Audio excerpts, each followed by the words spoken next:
Hello, I am on the bicycle now at the gym, and I haven't done this in a while. I did a cycling class last week, but I haven't, and I was gonna come today, but I got late, so I'm on the bike solo. Now, I don't do this much. It's easy for me to neglect cardio. It's easy for me to neglect even working out, but when I do, I end up seeing the results. I've developed some belly fat, I'm not as fast, I'm carrying more, and my ability to process and burn fat is decreased because I haven't been exercising it. Now, by contrast, last week I did a lot of tennis. I swam a lot. I ran.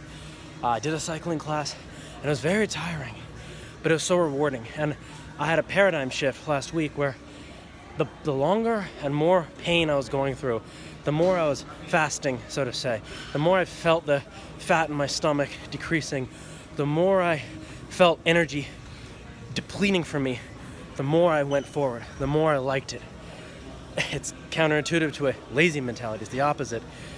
What happened is that I did that so much that I got burnt out, and I haven't wanted to do anything since then. And that's to be expected. But I will say last week, it was a shift in my ability to mentally push myself, because I did physically push, but I really allowed myself to go through more suffering, and rather than viewing it as suffering, I viewed it as good.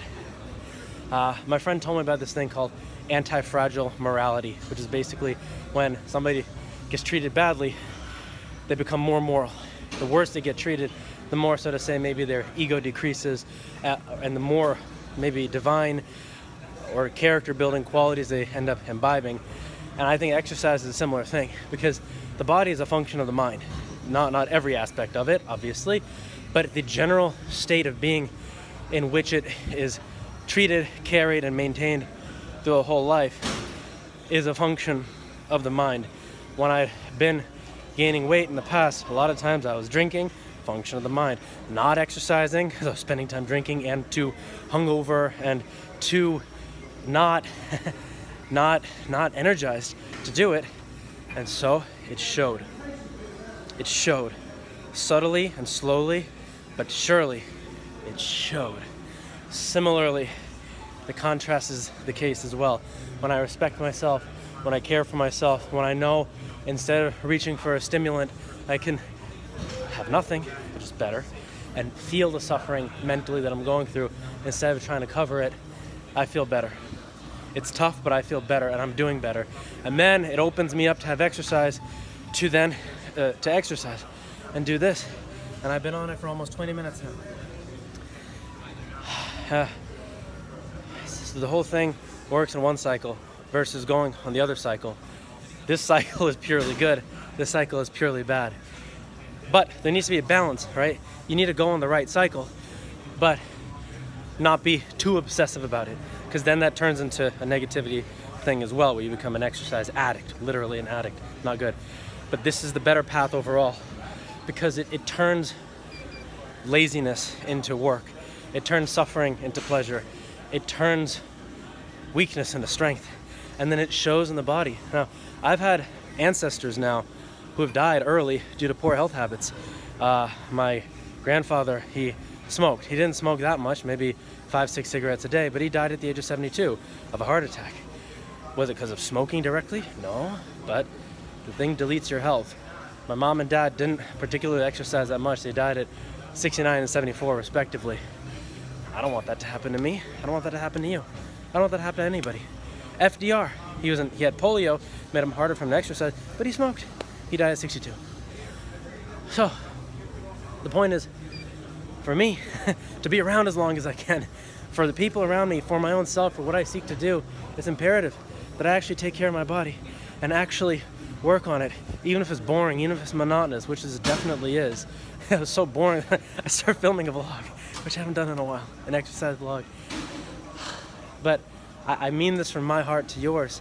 I hope that you take the body as beautifully and seriously as possible, and with small steps, change the health habits to be better. You don't need to be a pro athlete. You don't need the stuff that Michael Jordan and LeBron and Roger Federer have. You don't need that. You just need a little bit of will. a gym membership, which you don't need either, but that'd be helpful. Just run, stretch a little bit. You know, in America, there's this obesity epidemic. That's not good. Heart disease, diabetes, all sorts of negative outflows come from this because people ain't watching. They ain't watching themselves. They're watching what's out there. They're watching what's out there. And I'm a victim of this or a perpetrator of this, whatever you want to call it, myself. I don't like that. I don't want this to be the case in my country and in my world and in my own self either. So that's why I do this, you know? And it's like with Forrest Gump, right? He just starts running. Then he starts this whole movement. He's like, I just started a movement. But I didn't know that. I just wanted to run. Similarly, I just hope that whoever sees this just does a little more. Does a little more. Does a little more. It slowly builds, you know? You take a shift, take one shift. As you go further out, the difference becomes bigger. It just takes a shift, a little shift in the mind. I can do it. You can do it, no matter the age, no matter any life circumstance. It's a mental shift. It's a mental shift of internal power that I can do something for myself. I can do something for myself. I can do something good for myself. I can do it now. I can do it today. And if not today, I can do it tomorrow, and I will do it tomorrow. And over the long term, I will do this. That mental shift, when you're not defeated by the initial thought of, I can't do it. Because if you see the end goal of being like a fitness model and you think I can't do that, well, that's not the right way to look at it. But that's natural. It's natural to succumb to like the impossible end goal. But what happens is that when you just think about the thing you can do now, the next thing you can do now, the best thing you can do now, you might end up reaching the end goal. You take small steps, you get rewarded for the small step, you feel better, you're stronger, you're more agile and nimble, you see a change in your aesthetic, and then you're motivated to do more. Then you make it a priority in your life, and then people around you may notice that. And then it just affects your every aspect of your living being, your external life, and also your internal life as you live in and within your own self. So that is my more than 2 cents for now. I hope you enjoyed it. I'm gonna keep going on this in light of all the stuff I've been talking about. All right, I just hit 24 minutes. I'm gonna be done. I'll take that as a sign I should be done. I'll do something else. I'll do some legs and I'll go for a swim. But I hope you enjoyed this, and I hope it was helpful to you.